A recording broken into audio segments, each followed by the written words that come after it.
y'all, welcome to my channel. If you're new here, don't forget to like, comment, and subscribe. If you're not, then make sure you use this like and comment. We finna fix these locks up. If you've been watching any of my last videos, then you know I've been going around with my hair looking a mess for I don't know how long. Just to give y'all a 360 before, y'all see the roots, y'all see the new growth, and like a lot of them are not together. Yeah, it's time for us to vamp it up, okay? Alright y'all, so the very first part of this process is going to be making sure that my hair is very, very clean. So I'm going to start off by saturating my hair really well with some water. I'm using warm water. Now I'm going to go in with some Dr. Bronner's cast out soap. It's the lemon one. I went over my hair about 2 times, really 3 times. I was supposed to do it 2 times, but my phone started recording. This is how it looked afterwards. It looked really clean. It was clean. It was just a little too clean than it was supposed to be, okay?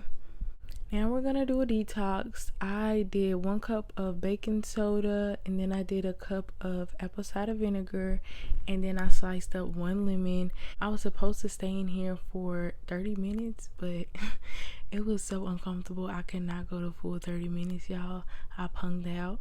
So I stayed in here for about 11 minutes, and it still felt pretty clean to me. Now I'm gonna go in with a protein treatment. I'm just using some rice water that I've been fermenting for about 24 hours. I'm just gonna spray that all over my hair. I ended up using the whole bottle of this rice water so I can drench it, and I just ended up leaving this overnight. And this is how my hair turned out. As y'all can see, my hair is looking very, very stiff, and I was looking a mess. But now we're gonna get on to the bleaching part and everything else, and I will be talking to y'all, and we're gonna talk about my failed love life and what I learned from each failed relationship.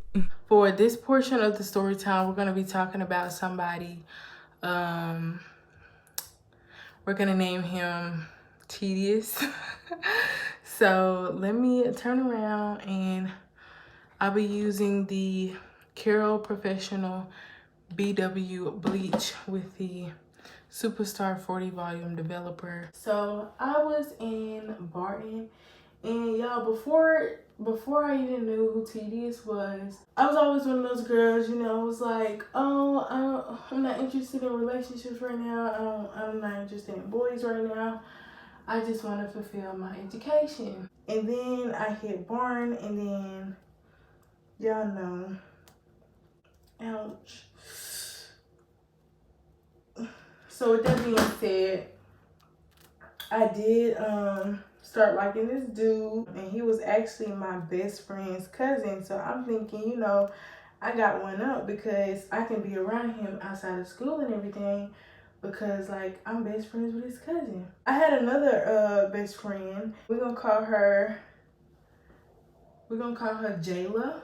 We're gonna call her Jayla. So me and Jayla at this point have been best friends for maybe not that long, not a very long time, but we were still super close. So I had tried to talk to him a few times, but he would always like kind of drop hints that he wasn't interested. Like, you know how people be joking around like, oh, get your boo, and then the dude would be like, ugh. He did that to me, y'all. He said ugh to me. So I kind of knew he didn't want me. He didn't really show me much attention.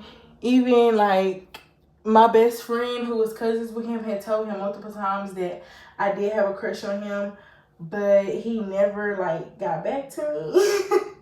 So, you know, I kind of knew what I was setting myself up for in a way, but I don't know. I just kind of had hope that if he was told again that he would, I don't know, give me a chance. Y'all, I don't know why I didn't just let it go, but I kept asking.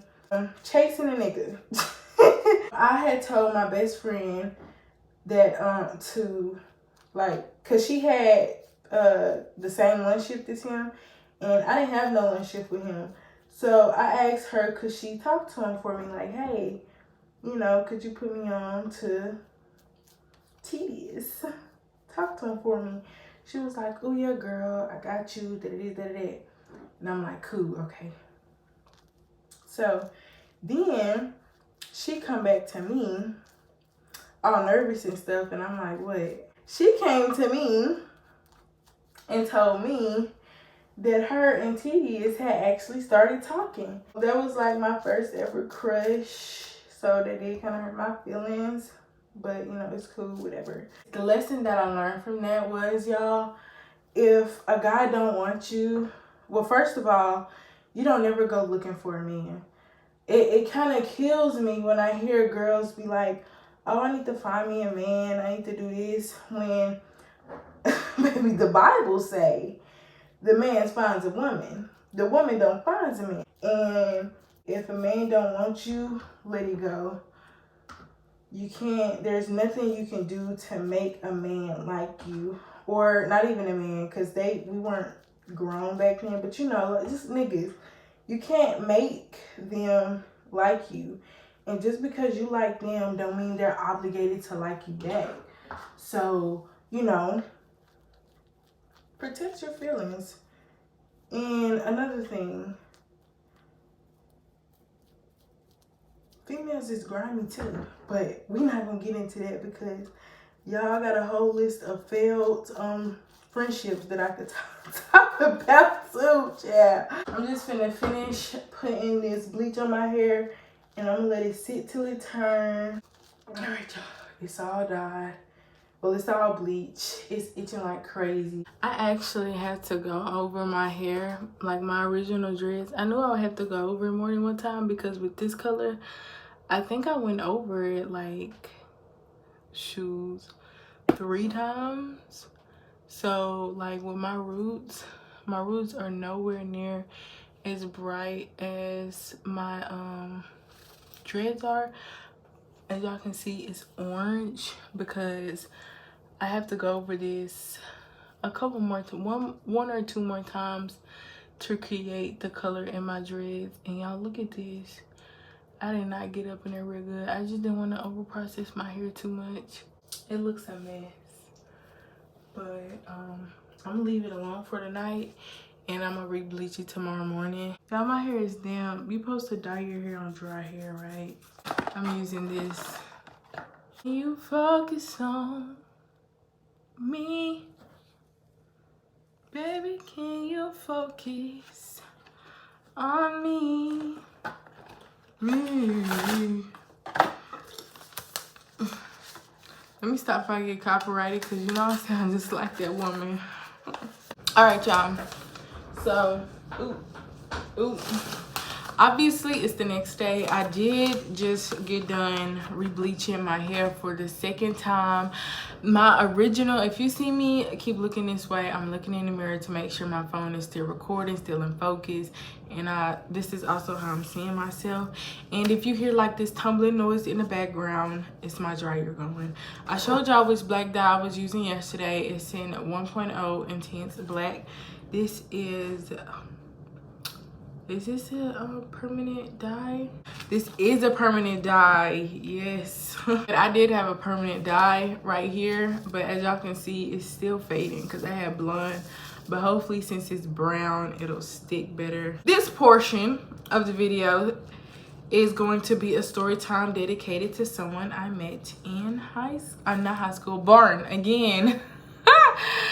So, this guy, man, this guy was the last light-skinned nigga I ever liked. They scarred me. I was like, you know what?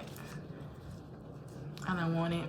I guess dark meets where it's at because y'all acting up. It was this new dude, and I liked him. He was very shy. He wasn't really one of those attention-seeking people. And he had this swagger about him. I don't know. It was something about his little swag. I don't know. The way he carried himself and just the way he kind of like walked or whatever. He just seemed like a real cool dude. Of course, y'all remember my best friend that was cousins with the last dude. Any dude I like, this is a red flag in a friendship, which could be a whole nother video on, you know, my failed friendships, like I said before. But any dude I would like, it seemed like she would get real close to him or she was related to him. And it's like, before I would tell her that I like them, I never would have known. But afterwards, it's like they always walking together. They always talking like, oh, that's my cousin. Oh, that's bro. Oh, that's my homie. But y'all wasn't that cool and close before I told you I liked him. After I told her, you know, about my little crush that I had on him, of course, you know, like I just said, she was trying to get all cool and close with him. I was like, oh, okay, so y'all like best friends. You think you can put me on with him? No telling what she really said or whatever. But then she came back and told me that he wasn't interested. And I was like, okay, whatever. And I also had another friend at the time. She was kind of close with the dude that I liked. The fair was coming up. It was like super duper close to the fair. And so I asked her, you know, like, asked him if he wanted to go to the fair with me and, you know, or whatnot. And she said that he didn't want me. Well, he would talk to me, like he would go to the fair with me and stuff, if I grew my butt. So y'all know what I went home and did. I made me a whole bunch of French toast. I think I ate like 8 pieces of French toast. I had my plate, and as I was eating the French toast off my plate, I was literally doing squats. Like, I would dang near kill myself every day. I had the ultimate goal of getting a huge booty by the time, at least like a week around the fair came around, to give him time to ask me. I tried to grow my booty for this nigga, y'all. The fact that I even thought that was a good idea, the fact that even crossed my mind, let alone went through with it, was horrible. Do not recommend. If you love yourself, don't go change yourself for a nigga, okay? That brings me to the lesson that I learned from that experience. If a dude don't want you because of, I mean, it's a difference in, you know, not being physically attracted to somebody, but when it's something like something isn't enough for you on somebody's body, and somebody say that to you and that's the reason why they don't want you, let it go, okay? They're not gonna ever want you, because if they with you for that specific feature on your body, then somebody gonna come around with it enhanced. Like, even if I had a big butt, somebody was gonna come around with an even bigger butt, and then what was that gonna leave for me? What was gonna stop him from running off with that person and staying with me if all he wanted from me was, you know, my big butt? If he really wanted me, my butt being small was not gonna stop him from wanting me. And when the fair did roll around and my butt wasn't big enough, I asked him again, and he actually ended up going with the friend that I sent his way. Ain't that crazy? That's like a common theme, because apparently her butt was big enough. Even like so many years later, y'all, I'm just a small girl. That's just my shape. And I've learned to accept my body. And honestly, if you can't accept your body at your worst, changing it for somebody to like you is not gonna make you accept your body even more. It's not gonna do nothing but open up a gateway for even deeper insecurities, because I mean, you know, it's not you for real. I'm fixing to go ahead and finish off this back half, and y'all, hopefully I have enough to finish off this back half. But if not, like, my hair is so dark, I really don't care. I'm gonna talk to y'all when I come back in a second. Y'all gonna see what it look like. Okie dokie, y'all. So I divided my hair in 4 sections with the black already, and then this is the section. Each section represents a story time. Here is rose water and flaxseed gel. This was kind of like my very first like actual something with the dude. At first, y'all, I kind of looked like a naked mole rat, but then I started doing my eyebrows and I started getting a lot of attention. And this one time, I remember I was at a game with a friend who was a friend at the time. I was talking to her. I was like, dang, he fine. Then he called over to her and he was like, hey, what's her name? And she was like, who? Because it kind of threw her off, because it's like, boy, I'm right here. Just like you can yell to me, you can yell to her. And then he was like, tell her to come here. I don't want to hear nobody mouth about what I'm gonna do. I'm gonna take my handy dandy scissors, and y'all see all this fuzz? Baby finna cut that. Ooh, I almost cut the lock, y'all. That's cute to me. Look how long that is. Anyway, yeah, so I go up there, we talking. He like, hey, what's your name? And trying to holler at his sister. And is this one too? Yeah, I was not playing about my edges. And this was the moment I realized, like, I'm actually a cute girl, because this dude that dang near like everybody wants to talk to me. At that point, y'all, no dude had ever tried to talk to me. So he was like the first dude who ever even approached me. So, you know, I jumped when he called. I jumped because I wasn't used to that attention.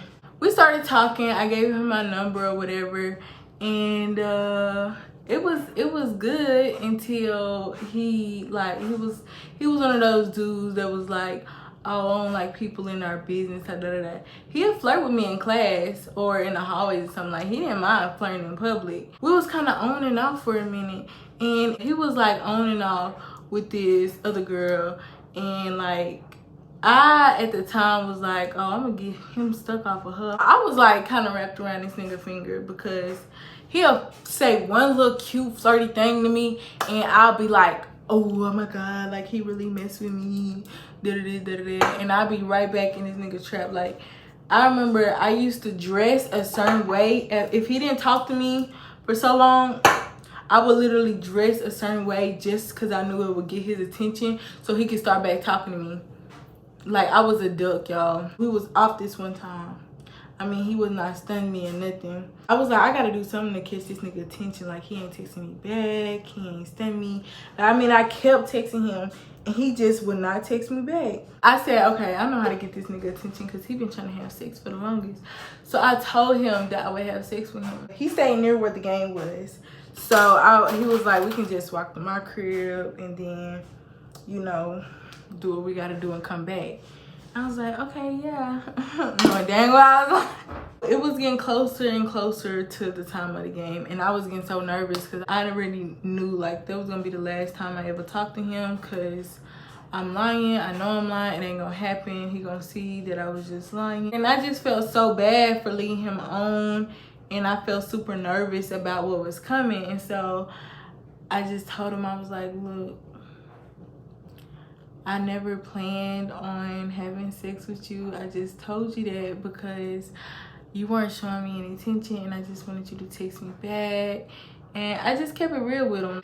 And he didn't text me back. He left me open. I'm thinking he gonna like appreciate the honesty or something, but no, y'all. He left me open. I guess he was irritated. I learned in that situation that if they don't want you, you can't offer nothing to make them want you. You can offer something to make them stick around. But that's not gonna make them want you. That's not gonna make them value you. If he don't want you for you, sis, let that nigga go. Don't throw yourself at a nigga or chase a nigga. All of these will teach you really kind of the same lesson. No matter what you do, a nigga won't change for you. You wouldn't even want one to change for you. You would want them to change for themselves, because eventually you're not gonna be enough for them to keep putting up this facade that they know not them. But if they changing for themselves and they just want to become a better person, then they gonna always want to grow. They gonna always want to develop and evolve. But if they doing it for a relationship just to keep you around, the second y'all having problems and everything, all of this gonna go out the door. You not even loving the real them. You just loving this version that you done temporarily created. Love you. Be enough for you, so a nigga is only adding on to your value and not defining your value. All right, y'all. It's like 12:50 in the morning. It just looks so clean and neat. This one is a doozy. Okay, so we was at a volleyball game. It's the same girl from the last story that I was sitting with. Girl ran down there to me and was like, hey, so-and-so want to talk to you, so-and-so want to talk to you. I can't remember what I said to her. After that, like, he literally sent so many people to talk to me. Y'all remember the girl? My friend that I was telling y'all about, that's always friends with my niggas and stuff. They had this whole history story. Not gonna get into it, it's not my story to tell. I guess they still decided to be super close friends or whatever. She was like, yeah, he told me. And I guess because I was asking about it, she was like, oh, well, you seem like you just really want to talk to him. So I'm gonna set y'all up. Like, I was like, I mean, nah, cause I mean that was your old dude, like that's weird. And then she was like, no, I want y'all to go together. I want you to see what kind of guy he is. I think you really like him. And I was like, I mean, if you sitting there pushing it, I guess so. We eventually started talking. It was nice. He would open the door for me. He didn't mind buying stuff for me. He was a gentleman. He was very sweet in the beginning, as they always are. He gave me a comforting kind of feeling. So I did open up to him pretty early because no dude had ever like took it there with me, like walking me to class. He was buying me stuff. He would like make it known that like we was messing with each other. And no dude ever did that. So I'm thinking, okay, well maybe he really, really liked me. I felt safe a little bit too early, and we started on our toxicities. At the time, it was a trend to be depressed. It was like a trend to be so heartbroken and cold-hearted, that kind of narrative. That's what every dude played. Like, it was literally so played out. But there were definitely some mental issues going on. He was very manipulative. He would use some kind of pity mechanism to get what he wanted out of me. I can't even really be specific because I haven't even thought about this situation or this dude in so long. Just know he was very toxic, y'all. We'd just be this on and off couple. When we're off, he finds some girl to manipulate until he can manipulate his way back into my life with the depression card. And on top of that, this was right after me and old dude that we had just talked about. Me and him had stopped talking, and in between that, I was talking to this one dude, but he is so irrelevant. We just was flirting or whatever, and then right after that, that's when I met him. So it's like, since high school, since I first received that attention, I didn't have a break from it. Like, it was one nigga after the next, like, and not even no sexual or nothing, because I didn't lose my virginity till 10th grade. I never had that break from that kind of attention. So I just didn't want to go back to a place of not having that kind of attention from somebody, you know, which I know they was just talking game, cool, but that kind of attention I wasn't used to, and it did make me feel better about myself because I unconsciously placed my value upon what other people thought, specifically guys, which brings me to the next lesson.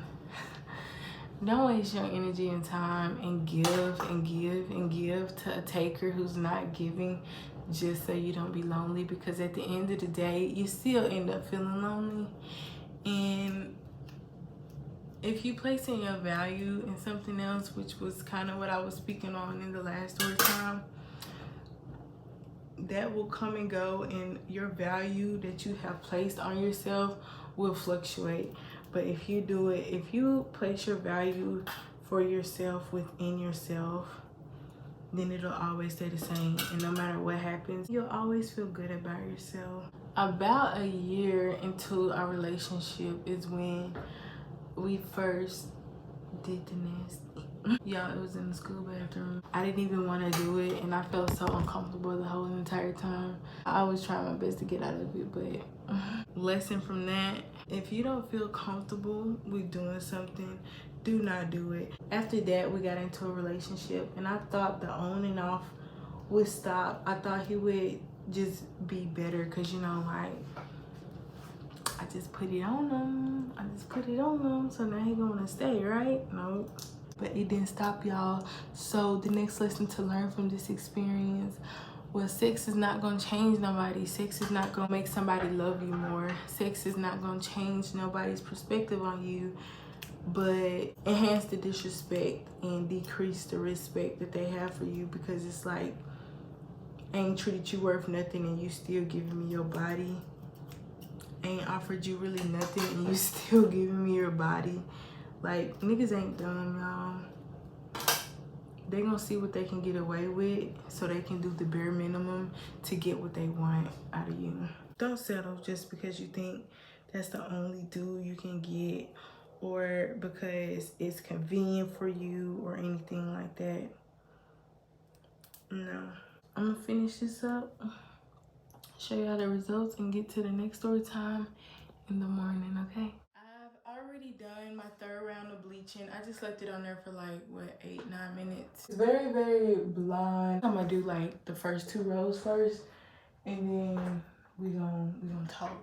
Me and this dude was cool, and at first I thought he was trying to talk to me, and I made sure that I let him know beforehand I'm really not trying to get into nothing too deep. And then he was like, oh no, I mean no nothing like that, just trying to be friends.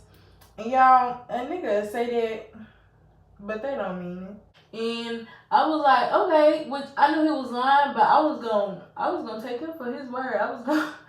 I was gonna be like, every time he's trying to fight with me, I'm gonna make him feel stupid since he think I'm stupid enough to fall for this.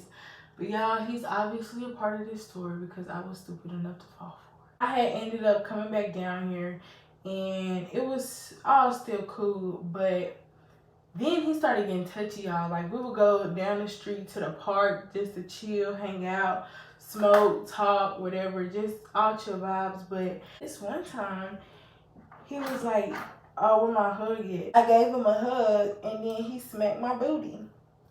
And I was like, oh, okay. So he on what I'm on. So after that, we would flirt a lot and all of this and all of that.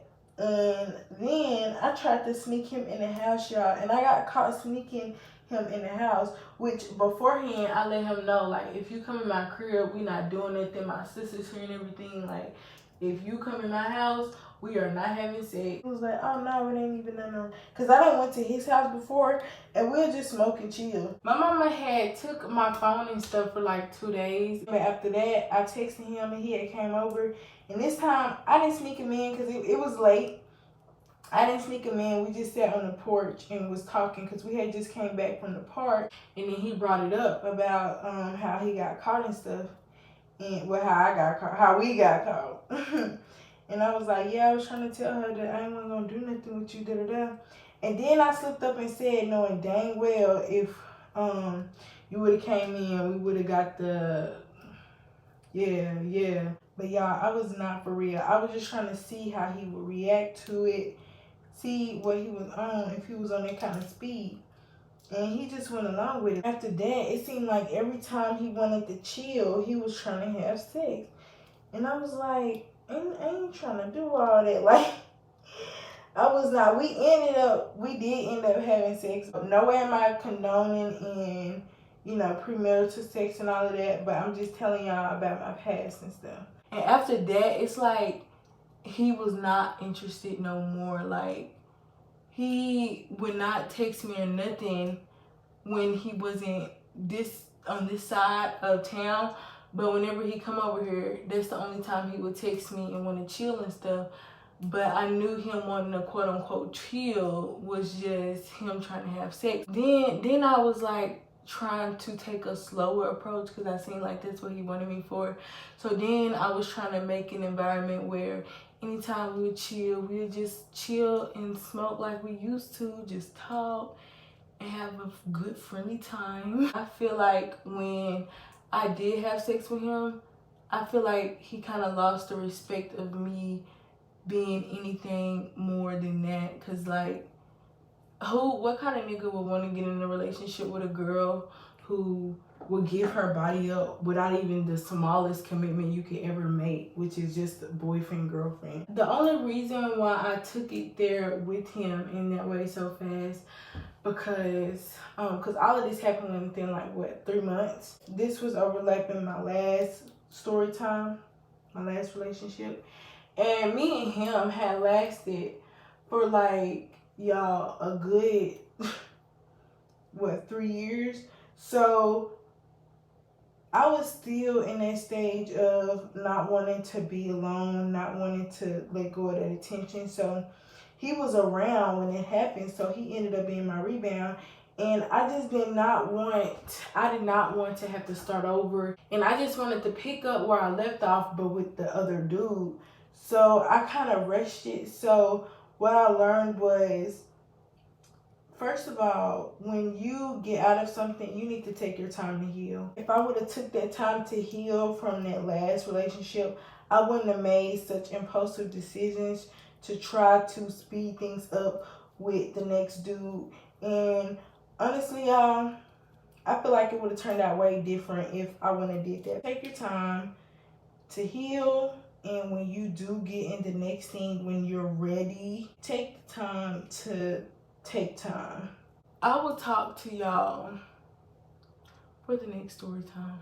Okie dokie, y'all. So it is super duper late, like super late, but we're gonna get through this. I just did 3 rows in the back, and we have 3 rows left. So we're gonna get to it, and we're gonna get to the story time. This story starts off with me meeting a dude at the gas station. Red flag number 1. No, I'm just playing. He was 10 years older than me. The first week, we just spent like talking on the phone with each other, getting to know each other and stuff. So in the midst of him getting to know me, I let him know that my biggest love language was time. Lesson number 1, don't ever give a nigga a blueprint of some facade to put up for you. Like, don't tell no dude what you're looking for, because they're not gonna do nothing but fake it till they get you. After that, he did spend a lot of time with me. This one night that I went out with him, we was just chilling in the car, y'all, and we started kissing. He got out the car and came across to the passenger side, and like his stuff was sticking up. I'm like, yo, what you got going? And he like, bro, get the car, did this, did that. And when I got out, he was trying to do stuff. And I was like, I'm not finna do this right here and none of this. And he was like, you wanna go somewhere else? I was like, no, I just don't want, I'm not in the mood. He was like, dang, so you gonna let a nigga get blue balls? Like right before I told him, I was like, look, if I'm gonna keep it a buck with you, like I'm really not ready. I really cannot get with this. Like I really don't know you like that. He basically was just like, nah, just chill, just come on. And while I'm trying to explain to him that I'm not ready, he's steady like taking off his clothes and stuff. And I'm like, why you keep taking off why you like steady taking off your clothes? I'm telling you, like, I don't want to do nothing. Like, I'm telling you, no, like, chill, like, put your clothes back on. And he kept stripping, and then like he put on the condom and everything, and we was laying down, like I said, like we was getting ready, and I was just like, I said I just can't. And he just proceeded to do what he want to do, and I'm steady telling him like, no, I really don't want to do this, you know, like I'm not ready. And it's rape, and I really could have sent him to jail because he was 27 and I was 17, but I didn't do it because honestly I felt a little bit guilty by it, because I mean, I'm the one who kind of led him on up to the point to where we was like so close to doing it. So, you know, but looking back on it, y'all, you can say no at any point and they're obligated to stop. Set your boundaries and stick with them. That was the lesson that kept replaying through multiple scenarios with different dudes. Like, just make sure you set your boundaries, not even with just that, but in general. When you set boundaries, don't shake them for the comfort of somebody else, because they obviously don't care about your comfort if they're willing to break those boundaries. And after that, y'all, when I tell you it was so hard to contact this nigga, like, he'll still text me and stuff. Like, he'll get back to me like, oh, I'm doing the best I can. I'll be busy. Like, I gotta do this. I gotta do that. Y'all, this nigga didn't have no job. He was a scammer. He was not busy. I'm fixing to just go ahead and finish up this portion, which is just 2 more rows after this row. And these rows, as y'all can see, are very short. And then we're gonna do this tomorrow and finish up our hair and stuff. And we're gonna go to the last story time. You can't tell me that's not cute. You can't tell me that's not giving. We're down to the last 3. So I actually met this guy through friends. When we started off talking, it was nice. I am scared of intimacy, but I also do things with intentions. I'm not one to just vibe out and then not know where we going. It's like hopping in the car and not knowing what's up. I gotta know what's the end goal here. And he wasn't like that. He was just like, oh, I'm chilling. And for the first few months of us doing that, it was cool. After so long, it just kind of got irritating. So when I was telling him, as I said earlier, my love language is time. That first week of us talking, he would come see me every other day, which was pretty decent for me. Because first of all, you never have to come see me every day. I don't even want to see you every day. And then on top of that, he stayed kind of sort of out of town, 30 minutes away from here. I knew like there would be weeks that go by that I might not be able to see him. But y'all, months was going by. He would come down here for parties. He'd come down here to get a pair of shoes. And he come down here like literally just to go to the store. He just didn't come see me. And I would literally have to press him about it. And when he did came and see me, it was like at what? 3 o'clock in the morning, and he'd come for what, 5 minutes? And then I wouldn't see him for another what, 3-4 months? Lesson number 1. If no effort is put in, then, you know, just let it go. We was kind of on and off because I was like, you're not putting in no effort and that it is. And I would cut him off, and then he would, oh, how you doing? Just checking on you. And then we start back talking. Let it go for real. Don't let it go and pick it back up. He just wasn't into no development and growth. He was doing the same thing he would do every day, expecting different results. And a lot of stuff that he said just sounded very ignorant. He just wasn't trying to evolve with me. He was using God to get close to me. He was not interested in learning how to pray. He was not interested in learning nothing about God. He just knew how passionate I was for that, and he tried to use that to get back in my life. I noticed that and I ignored it. So lesson number 2, don't ignore the red flags. That's very manipulative. There was just so many red flags that I ignored about this dude. So y'all, do not ignore. This is the last one. Do not ignore those red flags. They're there for a reason. It's just a few lessons that I learned from other dudes. Just was a repeat with him. I just wanted to say these story times were full of very you know, secular activities, worldly activities, sinful activities and habits. And I am a changed person.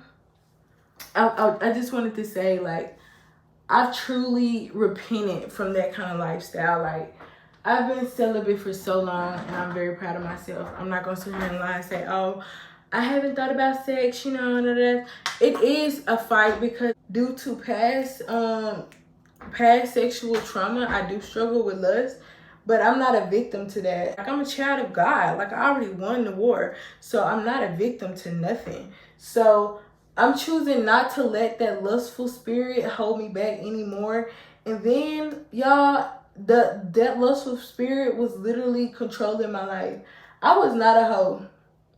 I was not having sex with 5 different dudes at the same time. I never did no gangbang, no train or nothing like that. I never did no crazy sex or nothing. Y'all, I still have yet to perform oral sex. Like, I'm not saying I was a hoe, but every time that I had sex, I shouldn't have, because it was out of marriage. And that's not what I'm representing. I feel like that's a misrepresentation of God to sit here and say, you know, oh, I'm a Christian, I'm this, I'm that, but then, you know, but you sit here telling us about how you sit here having sex and stuff and all of that. And I just wanted to say that I've completely repented from that. And I'm on to better things.